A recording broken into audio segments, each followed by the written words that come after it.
The stated objective of legislating age limits for social media access is to protect children and youth from its harms. We share the same objective and will continue to study the effectiveness of mandating age limits. For example, how will the authorities assess the extent of violation? Where will the line be drawn if younger users turn to accessing unregulated platforms or services? We are engaging our Australian counterparts in social media platforms to understand their views. This will help inform our thinking on the next steps. In the meantime, we have taken several steps to protect our children on social media. In 2023, we introduced the Code of Practice for Online Safety. It requires designated social media services to put in place measures to enhance the safety of Singapore users, including more stringent measures for children. Among other obligations, they must ensure children are not targeted to receive content that is detrimental to their physical or mental well-being. They must also have more restrictive account settings for children and provide tools for parents to manage their safety. We have also taken decisive steps to require the implementation of age assurance methods, which have grown in availability and effectiveness and can help to minimize children's access to harmful online content. Such methods include age estimation using technology and age verification based on submission of official documents. Our upcoming Code of Practice for Online Safety for app distribution services will require designated app stores to put in place such measures to ensure that children access only apps that are appropriate for their age. Even as we consider further steps to improve protection for children online, we are mindful that research findings on the impact of social media on children are not conclusive. While it has been linked to mental health issues, social media has also been shown to help children develop social skills and build connections with their peers. That is why we have stepped up complementary efforts in public education to equip and educate parents and children on how to be safe online. We do this through cyber wellness lessons in the Ministry of Education's Character and Citizenship Education (CCE) curriculum, as well as various initiatives such as Parenting for Wellness, launched in 2024 by Ministry of Education, the Ministry of Social and Family Development and the Health Promotion Board, and the Online Safety Digital Resource Kit on IMDA's Digital for Life DFL portal. These are complemented by efforts of industry and community partners such as Google's Be Internet Awesome program and Touch Community Services' First Device campaign. We are constantly looking to do better and I welcome members and everyone's suggestions. Ensuring online safety is a whole of society effort and everyone can play their part. I have two SQ for MOS. The first SQ relates to your assessment of the adequacy of the current framework. I think Singapore's implementation of the Code of Practice for Online Safety is our key legislative framework now. So it depends on social media services such as Facebook, Instagram, TikTok to enhance social safety by a series of things they have to do. So I want to ask the MOS whether, what key insights, right, have been drawn from the compliance report that they have to submit as part of this framework, Code of Practice for Online Safety. I believe this is due by end of July 2024. So they would have submitted report to say what are the things they are doing and how do you think they are doing. Furthermore, I want to ask the government whether you think these social media companies are investing adequately in infrastructure, resources, expertise, and also leadership accountability to enhance their organization capacity to implement robust safeguards and also to respond effectively to incidents. So this is all about depending on social media platforms doing their job. The second SQ pertains to community involvement to nurture safe online practices.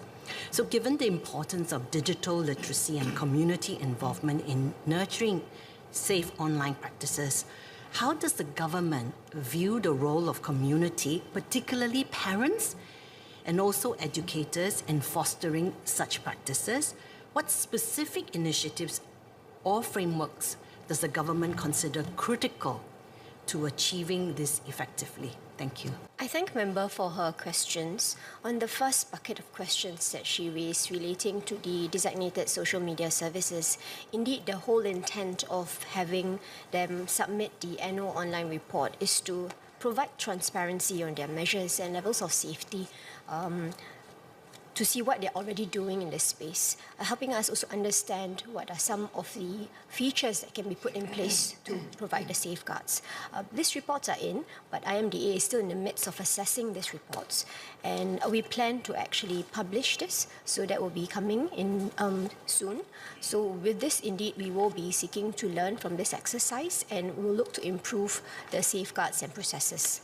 With regards to the second bucket of questions that you have in relation to role of parents and the community, as I mentioned earlier, it is a whole of society effort. This is something that we need to do together. The government is looking at how we can enhance regulatory measures, but we also are strengthening on our public education efforts. And this gives me the opportunity to share some of the work that we've already been doing in this space. These efforts include the National Library Board's SURE program. I think that's something that you'll be familiar with, because that's something that has been launched in 2013 to strengthen Singaporeans' resilience to misinformation and online falsehoods. We've also more recently launched the IMDA's Digital Skills for Life framework, which was launched in January 2024. It identifies a set of skills to equip Singaporeans to carry day-to-day tasks online, including staying safe and smart online. We are also looking at equipping parents with the skills to guide their children on online interactions.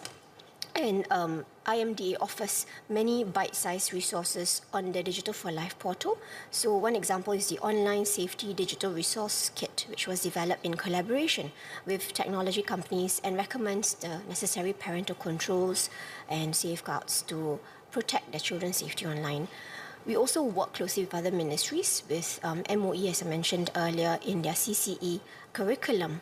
The cyber wellness lessons are important to teach the children how to be safe, respectful, and responsible users of digital devices. MOH also has the guidance on screen use in children, which we will continue to update and revise, and to empower and equip parents further to build strong parent-child relationships, strengthen their mental well-being and emotional resilience through this digital journey. MOE, MSF and HPB also launched Parenting for Wellness initiative in September of 2024. So this also brings together resources to help support parents in this journey. And my ministry, MDDI, will also introduce the Positive Use Guide on Technology and Social Media in the first half of this year. So these are the different initiatives and efforts that we're putting in place to hopefully strengthen communities' ability to also work together in this journey in safeguarding and protecting our children. Thank you, Speaker, for indulging.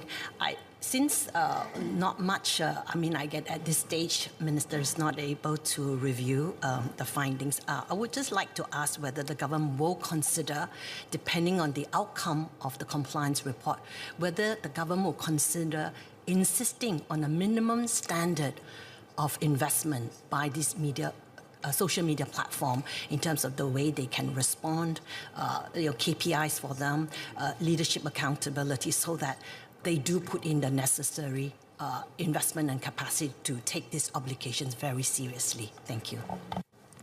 Ms. Rahayu.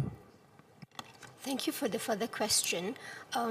Indeed, these are things that we can continue to review as we see what have been the efforts that are put in place. But just to clarify, the online safety code had already put in also certain things that the designated social media companies need to comply with, and if not, they will also be subject to penalties.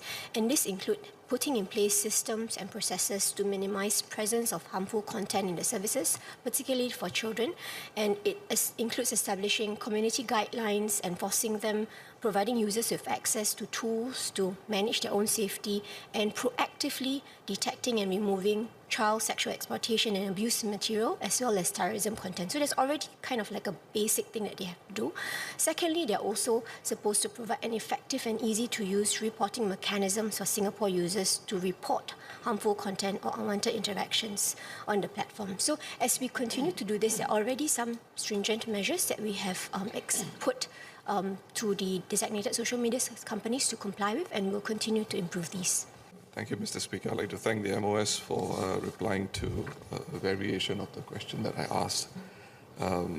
MOS referred to the Australian example, and just a few weeks ago, the Australian Internet Commissioner, who is really overseeing this piece of legislation, which is supposed to come into effect this year, towards the end of the year, I understand.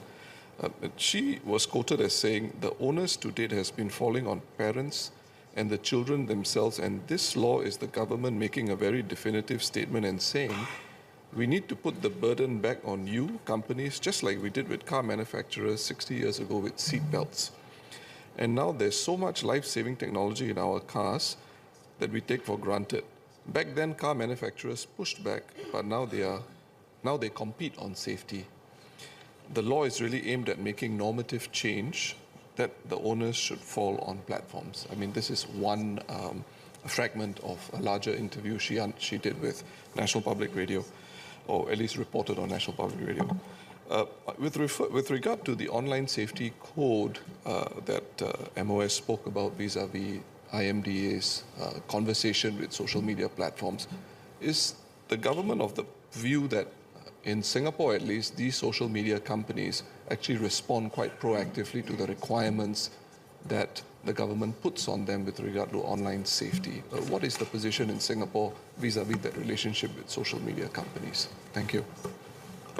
MS Rahayu. I thank the member for the question and the insight.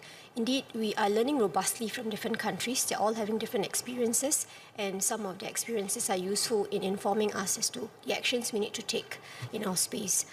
In Singapore, we have had a very collaborative approach that we've taken with the technology companies. We have been very stern and strict in making sure that they comply with some of the requirements that we have set forth, but we also want to ensure that this is something that can be sustainable and meaningful. And with regards to the question on whether they have been putting in the necessary safeguards, I think this is the whole point of the exercise with the annual reports, because it is going to be a continuous iterative process. We have, based on what we have learned so far, put in the requirements that we think are necessary for the social media companies to put in place. We constantly engage them to make sure that they comply with this, and the report actually provides the transparency, gives us that opportunity to assess whether they have done well. We are still in the midst of actually reviewing this, and when we assess this, this is going to be the foundation of how we can then move forward in either strengthening levers or actually seeing what are the other measures that we can put in place to provide the necessary safeguard and protection for our children.